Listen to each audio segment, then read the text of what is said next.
Une pluie fine tombait sur la ville universitaire ce soir-là, transformant les pavés en miroirs scintillants. Les lumières des lampadaires se reflétaient sur les flaques comme autant de lanternes suspendues dans la nuit.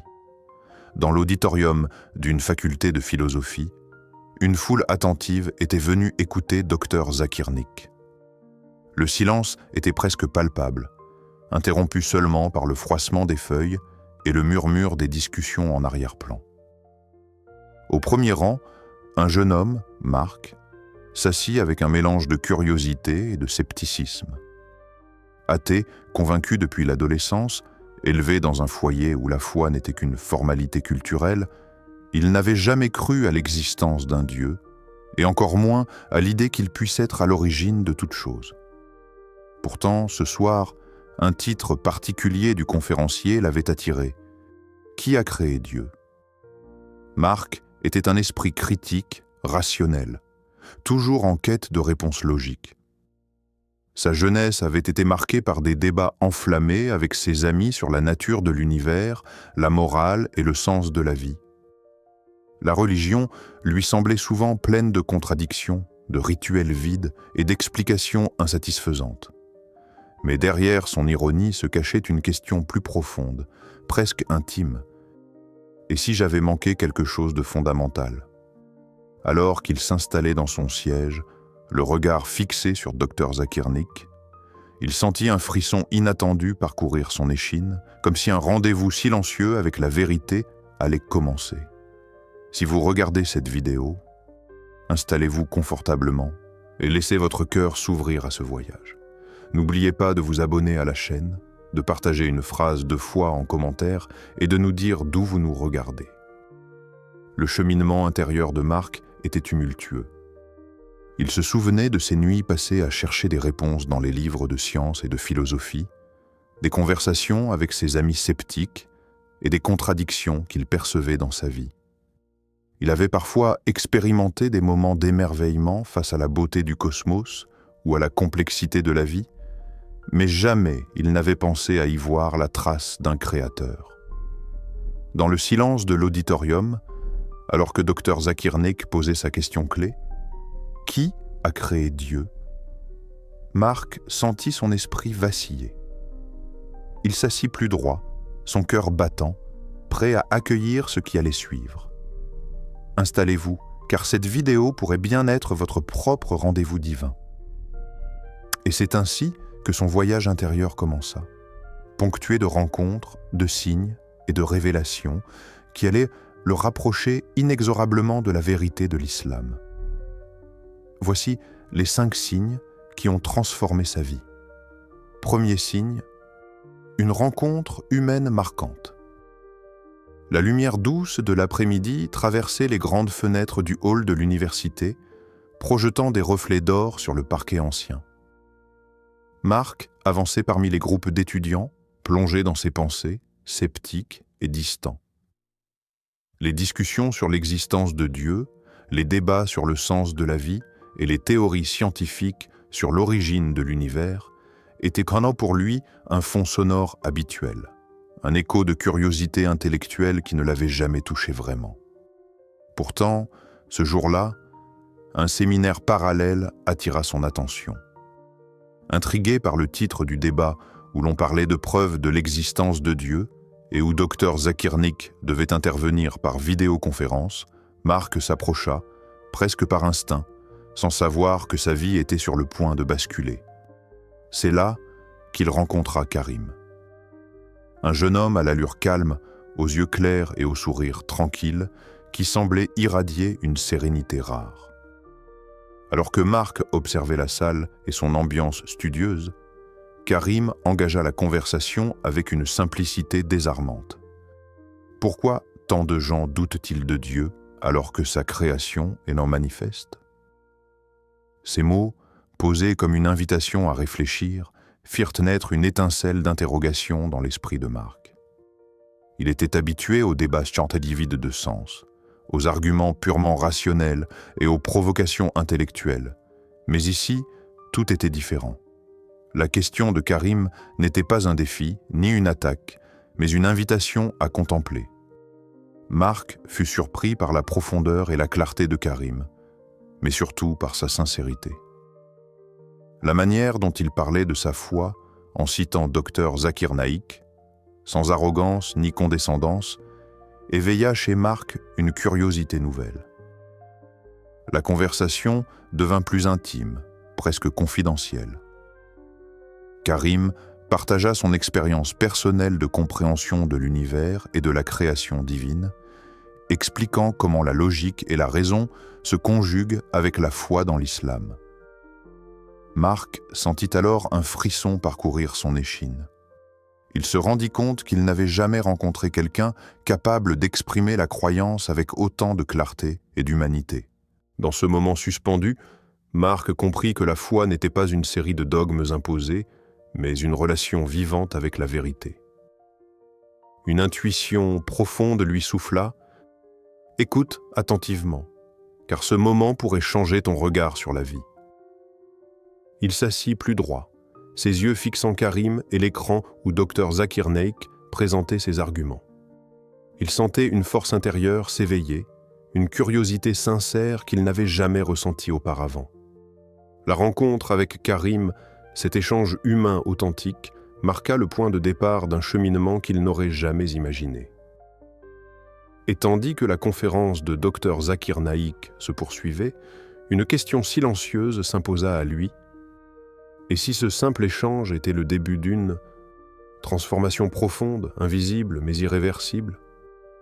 Et parmi ces signes, il a créé pour vous des épouses de votre espèce et vous a fait des compagnons afin que vous trouviez la tranquillité auprès d'eux. Coran 30, 21. Si vous souhaitez découvrir la suite de ce voyage spirituel, abonnez-vous à la chaîne pour continuer à entendre le suivant et envoyez cette vidéo à quelqu'un dans le besoin. Deuxième signe, la découverte d'un passage du Coran. La nuit enveloppait l'appartement de Marc d'un voile silencieux. La lumière douce d'une lampe de bureau illuminait ses notes éparpillées et les ouvrages ouverts sur la table. Ce soir-là, il avait décidé de poursuivre sa quête, de comprendre par lui-même les arguments que Dr Zakir Naik avait présentés lors du séminaire. Ses doigts parcouraient dans les pages d'un livre sur le Coran, annoté et commenté par le conférencier, comme un guide vers des réponses qu'il cherchait depuis toujours. Puis, ses yeux tombèrent sur un passage qui arrêta son souffle. « Ne vois-tu pas qu'Allah crée ce qui est dans les cieux et sur la terre, puis il s'évertue à donner vie à ce qui était mort ?» Chaque mot résonnait en lui comme une vibration nouvelle, une vérité qui semblait s'éveiller pour la première fois dans son esprit.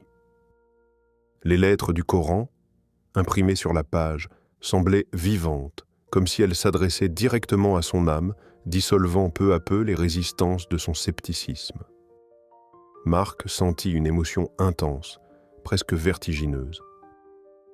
La logique divine, la cohérence de la création et la beauté du langage du Coran se combinaient pour créer une expérience profondément apaisante. Ce n'était plus un texte abstrait ou un débat intellectuel qu'il avait appris à disséquer froidement. C'était une parole qui parlait directement à son cœur, qui répondait à ses questions silencieuses et à ses doutes accumulés depuis des années. Une chaleur douce se répandit dans sa poitrine, et pour la première fois, il comprit que l'islam n'était ni un code complexe, ni une religion distante, mais un chemin clair et accessible vers la vérité. En tournant les pages, Marc eut la sensation que chaque mot, chaque phrase, était comme une clé ouvrant une porte qu'il avait longtemps ignorée. Il repensa aux discussions avec Karim, aux arguments rationnels qu'il avait toujours utilisés pour repousser la foi. Ici, dans ce silence de nuit, il expérimentait une révélation intérieure qui surpassait toute logique humaine. Il sentit une connexion tangible avec le Créateur, un lien qui ne nécessitait ni preuve extérieure ni validation des autres. C'était un moment de solitude partagé avec le divin, intime et puissant. Et il est le Créateur de toutes choses, et il est de toutes choses omniscient. Coran 39, 62. La question qui brûlait maintenant dans son esprit était plus profonde. Si la vérité pouvait se manifester ainsi dans un simple livre ouvert, quels autres signes l'attendaient dans sa vie? Si vous ressentez cette lumière intérieure, abonnez-vous à la chaîne pour continuer ce voyage. Partagez cette vidéo avec quelqu'un qui cherche des réponses et laissez une phrase de foi en commentaire pour inspirer d'autres cœurs. Troisième signe, une épreuve personnelle ou un moment de crise existentielle. Le vent hurlait contre les vitres de l'appartement de Marc, emportant avec lui les feuilles mortes qui tourbillonnaient dans la rue désertée. À l'intérieur, la lumière blafarde d'une seule lampe tremblait sur le mur, projetant des ombres dansantes qui semblaient représenter toutes les questions qui tourmentaient son esprit. Quelques semaines après sa découverte du Coran et sa rencontre avec Karim, Marc se retrouvait face à une solitude abyssale. Un échec professionnel brutal venait de frapper sa carrière. Un projet auquel il avait consacré des mois d'efforts s'effondrant en quelques heures, laissant derrière lui un sentiment d'injustice et de vide. Assis sur le rebord de son lit, la tête entre ses mains, il se demanda « Quelle est la finalité de tout ceci ? À quoi bon toute cette lutte si le monde est si imprévisible et cruel ?» Ses pensées, sombres et obsédantes, ne laissaient aucun répit à son esprit rationnel. Pourtant, dans cette nuit de désespoir, un écho de sa récente conférence avec Dr Zakir Naik lui revint. Les paroles sur la miséricorde divine et l'importance de chercher sincèrement la vérité, non pas par obligation mais par sincérité intérieure. Ces mots résonnèrent comme une lueur fragile dans l'obscurité. Marc ressentit un mélange d'humilité et de curiosité profonde. Il comprit que ce désarroi n'était pas une punition, mais un appel à réfléchir sur sa vie et sur ses croyances.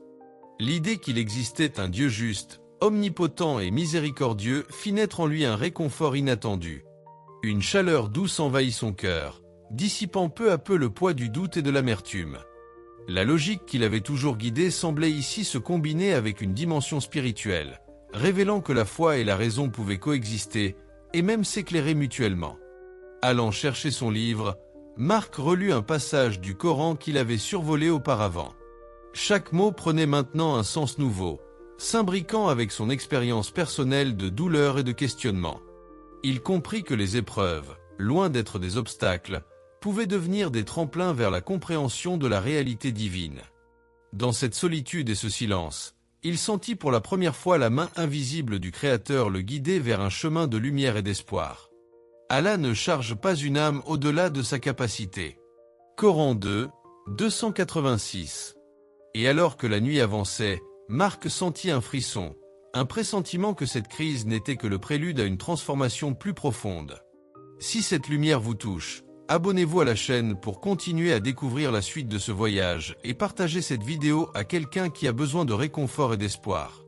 Quatrième signe, une expérience spirituelle ou un signe marquant. La nuit s'étendait sur la ville comme un drap de velours sombre, parsemé de milliers de points lumineux scintillant au loin. Marc, assis seul sur le balcon de son appartement, respirait l'air frais chargé d'une douce odeur de rosée. Son esprit, encore agité par les événements récents, cherchait le calme et une réponse à la question qui le taraudait depuis toujours. Quel est le sens de tout ceci ? Il leva les yeux et son regard se perdit dans le ciel nocturne, où chaque étoile semblait vibrer d'une harmonie silencieuse. C'était comme si l'univers lui-même lui parlait dans un langage que ses sens pouvaient comprendre, mais que son esprit rationnel peinait à saisir pleinement. À ce moment précis, le souvenir d'une conférence de Dr Zakir Naik traversa son esprit.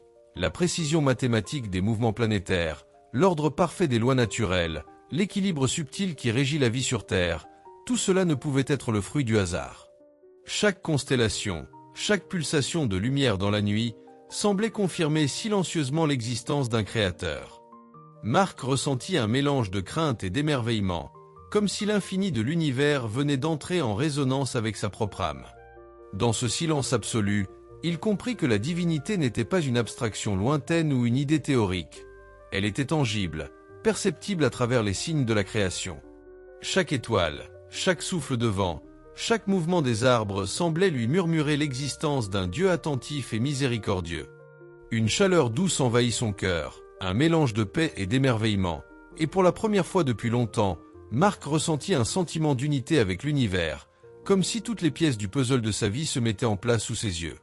Ce moment de contemplation intense, silencieux mais vibrant, fut une révélation.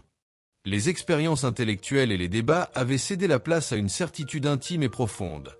La présence divine était réelle et accessible à celui qui regarde avec sincérité et ouverture.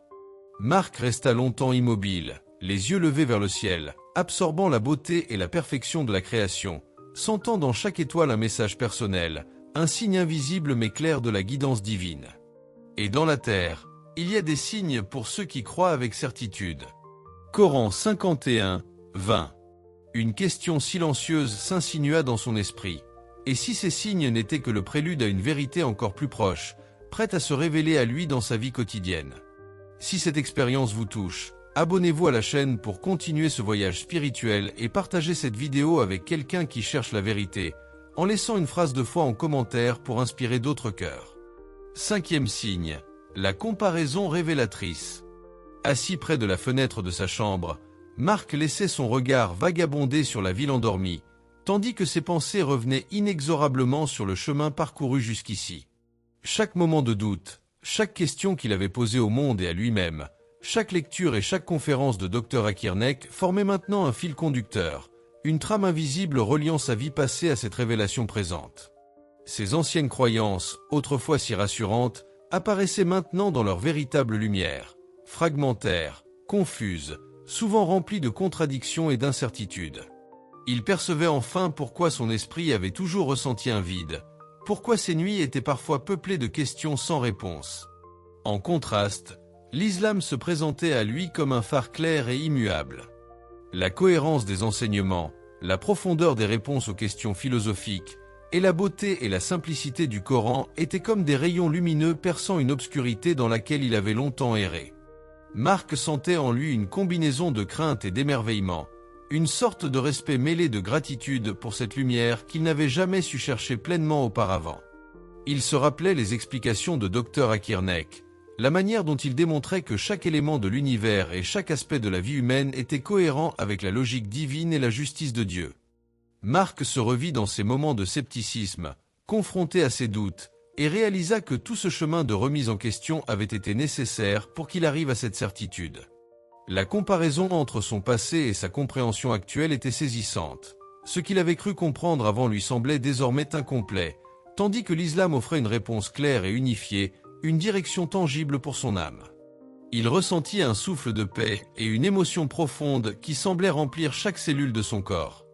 Une gratitude intense monta en lui, mêlée à un étonnement. Pourquoi ai-je attendu si longtemps? Chaque souvenir de ses anciennes errances prenait un sens nouveau. Il comprenait que chaque question, chaque doute, chaque hésitation l'avait préparé à cette révélation. L'islam n'était pas seulement un ensemble de réponses intellectuelles, mais un guide vivant, capable de transformer son regard sur le monde et sur lui-même.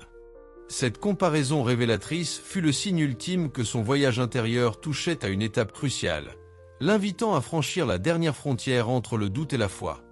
Et à la guide qu'il veut vers un chemin droit. Coran 42, 13. Et dans le silence de cette contemplation, une pensée subtile s'insinua. Et si la vraie transformation n'était pas seulement de comprendre, mais de prononcer les mots qui scelleraient cette nouvelle vie?